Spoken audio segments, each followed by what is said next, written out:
மற்றவர் பொறாமைப்படும் அளவிற்கு படிக்கிறாயே, ஏன் என்று கேட்டது பின்பம். அதற்கு அவள், என் சிறு வயதில் என் அம்மா 10 பாத்திரம் தேய்த்த வீட்டில் உன் அம்மா இங்கேதான் வேலை செய்தாள், நீ இப்போது செய்கிறாய், வளர்ந்ததும் உன் மகளையும் இங்கேயே விட்டுவிடு என்று கேட்டதுதான் பதில் என்றாள். வாழ்க்கையில் வெற்றி பெற துடிப்பது திறமைக்கு முகம் தேவையில்லை என்று நிரூபிக்க, வலிகளை மறைக்க சிரிப்பது அவர்கள் வலிகளாக தருவதை வல்லமையாக மாற்றுவேன் என்ற நம்பிக்கையில் என்று அவள் பதிலளித்து கொண்டிருக்கும் போதே கேள்விகளை அடுக்கிய பின்பம் சட்டென்று மறைந்தது.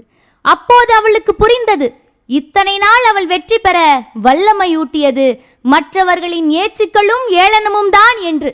மீண்டும் மன அறையை விட்டு புன்னகையுடன் வெளியேறினாள்.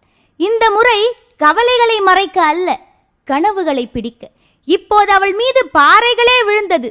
அதில் மேடை கட்டி அதன் மேல் நின்று, உங்கள் முன் மன வலிமையை விட வல்லமை தரக்கூடியது நீங்கள் பெறும் ஏச்சுக்களும் ஏளனமும் தான் என்கிறாள் என்றால், அந்த கதையில் வந்த அவள் எவள், இவள்தான் அவள் என்று உங்களுக்கு புரிந்திருக்கும் என நம்புகிறேன். எனவே நண்பர்களே, மற்றவர்கள் உங்களுக்கு தரும் வழி வெற்றிக்கான வழி. அதை பயன்படுத்தி வாழ்க்கையில் அவர்கள் நினைக்காத உயரத்திற்கு செல்லுங்கள். இறுதியாக வல்லமை தாராயோ என்று என்னை தாழ்த்துவதாக மறைமுகமாக உயர்த்தி கொண்டிருப்பவர்களிடமே கேட்டுக்கொண்டு விடைபெறுகிறேன். நன்றி, வணக்கம்.